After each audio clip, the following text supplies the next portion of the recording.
Assalamualaikum warahmatullahi wabarakatuh. Di sini kami dari kelompok 14 membuat video pembelajaran mata kuliah Fikih Munakahat tentang keengganan menikah. Pertama-tama saya ingin memperkenalkan diri terlebih dahulu. Perkenalkan, nama saya Fitri Suhaida Siregar dan teman saya bernama Mas Rina Pulungan. Langsung saja, A. Kewajiban menikah. Secara bahasa, nikah artinya menghimpun. Nikah juga berarti bersetubuh dan akad. Menurut ahli usul dan bahasa, bersetubuh merupakan makna hakiki dari nikah. Sementara akad merupakan makna majazi. Dengan demikian, jika dalam ayat Al-Quran atau hadis Nabi muncul lafaz nikah dengan tanpa disertai indikator apapun, berarti maknanya adalah bersetubuh. Sebagaimana terdapat dalam Quran Surah Al-Nisa ayat 22, dan janganlah kamu kawini wanita-wanita yang telah dikawini oleh ayahmu, terkecuali pada masa yang telah lampau. Pernikahan merupakan sebuah perintah agama yang diatur oleh syariat Islam dan merupakan satu-satunya jalan penyaluran seks yang disahkan oleh agama Islam. Dari sudut pandang ini, maka pada saat orang melakukan pernikahan pada saat yang bersamaan, dia bukan saja memiliki keinginan untuk melakukan perintah agama syariat, namun juga memiliki keinginan memenuhi kebutuhan biologisnya yang secara kodrat memang harus disalurkan. Namun demikian, menurut jumhur, hukum nikah bagi masing-masing orang dapat berbeda sebagai berikut. Yang pertama, wajib. Hukum ini berlaku bagi mereka yang telah mampu melaksanakan nikah, mampu memberi nafkah pada istri serta hak dan kewajiban lainnya. Dan yang kedua, sunnah. Hukum ini berlaku bagi mereka yang mampu dan tidak dikhawatirkan jatuh pada perbuatan maksiat jika tidak melakukannya. Dan yang ketiga, mahrum.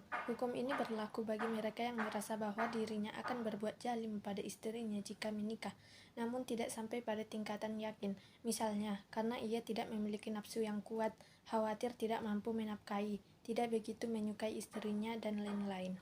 Dan yang keempat, haram. Berlaku bagi mereka yang tidak mampu lahir batin dan jika tetap menikah akan menyebabkan mudarat bagi istrinya secara pasti. Dan selanjutnya, B. Tabattul. Islam memandang bahwa pernikahan merupakan sesuatu yang luhur dan sakral, bermakna ibadah kepada Allah, mengikuti sunnah Rasulullah dan dilaksanakan atas dasar keikhlasan, tanggung jawab, dan mengikuti ketentuan-ketentuan hukum yang harus diindahkan. Tujuan pernikahan, sebagaimana difirmankan Allah Subhanahu wa Ta'ala dalam surah Ar-Rum ayat 21, dan diantara tanda-tanda kekuasaannya ialah Dia menciptakan untukmu pasangan hidup dan jenismu sendiri, supaya kamu cenderung dan merasa tenteram kepada dan dijadikannya di antaramu rasa kasih sayang, mawaddah, warahmah. Perintah tabatul yang demikian itu adalah yang diperintahkan untuk maksimal dan total beribadah kepada Allah dengan murni. Sedangkan tabatul yang dilarang adalah memutuskan diri dari manusia dan masyarakat, seperti yang ditempuh oleh orang-orang Nasrani menjadi pendeta di tempat-tempat ibadah dan tidak menikah atau yang disebut dengan rahbaniyah. Secara terminologi, tabatul adalah meninggalkan menikah dan tidak ingin untuk menikah serta memutuskan nikah darinya. Selanjutnya, C. Problematika tabatul dalam Islam. Allah menciptakan manusia untuk saling mengenal, hidup berpasang-pasangan dan saling mengasihi satu sama lain yang dijalin dalam suatu perjanjian yang sah atau menikah. Di kalangan umat Islam, pernikahan adalah sesuatu yang sangat sakral dan memiliki tujuan-tujuan yang tidak bisa dilepas dari syariat agama. Pernikahan ialah salah satu sunnatul yang dikenakan untuk semua makhluk Allah Subhanahu wa Ta'ala, baik itu manusia, hewan, ataupun tumbuh-tumbuhan. Hal tersebut merupakan naluri atau fitrah dan kebutuhan biologis makhluk demi keberlangsungan hidupnya. Oleh karena itu, dalam suatu riwayat disebutkan bahwa Nabi Shallallahu Alaihi Wasallam memerintahkan kepada para pemuda untuk menikah jika mereka telah mampu, karena hal tersebut dapat menjaga pandangan dan kemaluan. Cukup sekian, selanjutnya akan dilanjutkan oleh teman saya Mas Rina Pulungan. Di sini saya akan melanjutkan yang bagian D, faktor penyebab tabatul. Faktor-faktor penyebab hidup tabatul atau hidup membujang bagi kaum laki-laki. Pernikahan adalah salah satu cara untuk mendapatkan sebuah kebahagiaan, tapi alasan banyak laki-laki menunda pernikahan itu alasan ekonomi, dan mereka mengkhawatirkan bahwa mereka tidak mampu untuk mencukupi keluarga mereka, apalagi biaya hidup dari hari ke hari semakin tinggi. Meskipun mereka sendiri sebenarnya telah memiliki kecukupan nafkah, rasa khawatir mereka tidak dapat bahagia dengan perempuan pilihannya, bukan karena pernikahan itu sendiri. Dan masalah sosial kontemporer. Saat ini konsep negara, bangsa, dan nasionalisme dalam konteks Indonesia sedang berhadapan dengan dilema antara globalisasi dan etnik nasionalisme yang harus disadari sebagai perubahan lingkungan strategis. Masalah sosial kontemporer menunjuk pada masalah sosial yang baru muncul pada masa sekarang atau pada masyarakat industri. Contohnya, yang berkaitan dengan NAFJA atau korban pengguna dan pengedar narkoba dan korupsi.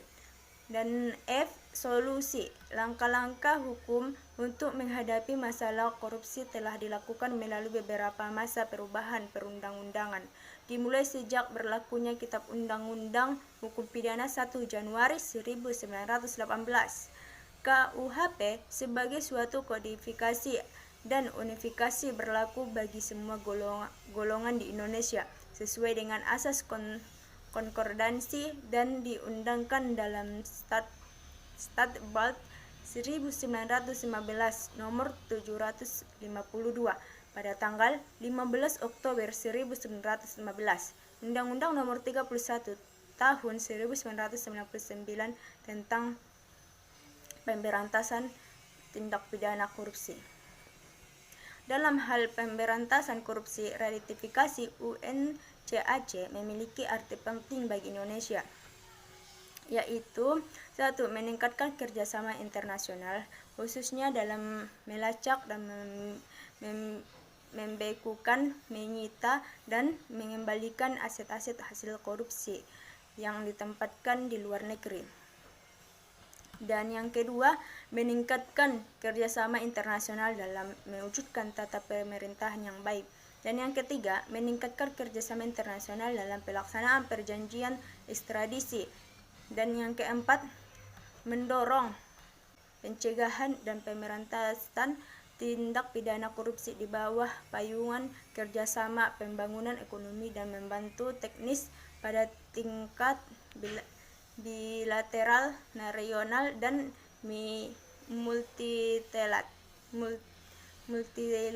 multilateral.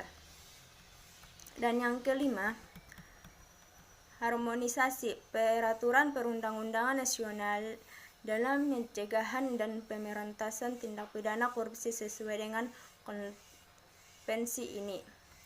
Pada dasarnya, sebab manusia terdorong untuk melakukan korupsi antara lain 1. Sifat tamak, yang mana korupsi bukan kejahatan biasa, tetapi dari mereka yang membutuhkan makan, tetapi kejahatan profesional orang yang sudah berkecukupan yang membuat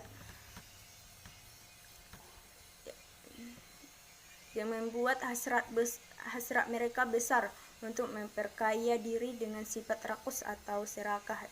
Dan yang kedua, moral yang lemah menghadapi godaan. Seorang yang moralnya tidak kuat cenderung mudah terhasut oleh kawannya atau bawahannya ataupun atasannya untuk melakukan hal tersebut.